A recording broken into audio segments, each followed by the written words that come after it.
Welcome to తీర్పు 9 TV news. Yellampet గ్రామం వెనుక తండ జీపీకి చెందిన అజ్మీర్ లింబా గారు 9 రోజుల క్రితం అనారోగ్యంతో మృతి చెందడం జరిగింది. షబ్బర్ అలీ ఫౌండేషన్ ఆధ్వర్యంలో ఆ కుటుంబానికి 5,000 రూపాయల ఆర్థిక సహాయం అందించడం. ఈ కార్యక్రమంలో కామారెడ్డి జిల్లా కాంగ్రెస్ పార్టీ ప్రచార కార్యదర్శి Kelaswamy, Nayak mandal youth Congress general secretary Bukiraju Rathod, Bodagutta గ్రామ కమిటీ అధ్యక్షులు మాలోద్ సంతోష్ నాయక్, అజ్మీర్ సంతోష్ నాయక్, బలరాం గ్రామ పెద్దలు పాల్గొనడం జరిగింది.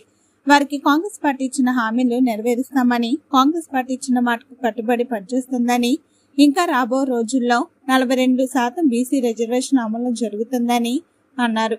ప్రజా ప్రభుత్వ అధికారంలోకి వచ్చాక ఇందిరమ్మ ఇల్లు మంజూరు చేయడం జరిగింది. కొత్త రేషన్ కార్డు, గృహలక్ష్మి పథకాలు, కరెంట్ ఫ్రీ ఆరోగ్యశ్రీ పథకం కింద 10 లక్షల రూపాయలు అందించడం జరిగిందని అన్నారు. స్థానిక సంస్థల ఎన్నికల్లోపు మహాలక్ష్మి పథకం కింద ప్రతి మహిళకి 2,500 రూపాయలు అందిస్తామని, కాంగ్రెస్ పార్టీ ప్రజా సంక్షేమం కోసం పనిచేస్తుందని తెలిపారు. మరియు ప్రజా పాలనలో ప్రతి కుటుంబానికి న్యాయం జరుగుతుంది.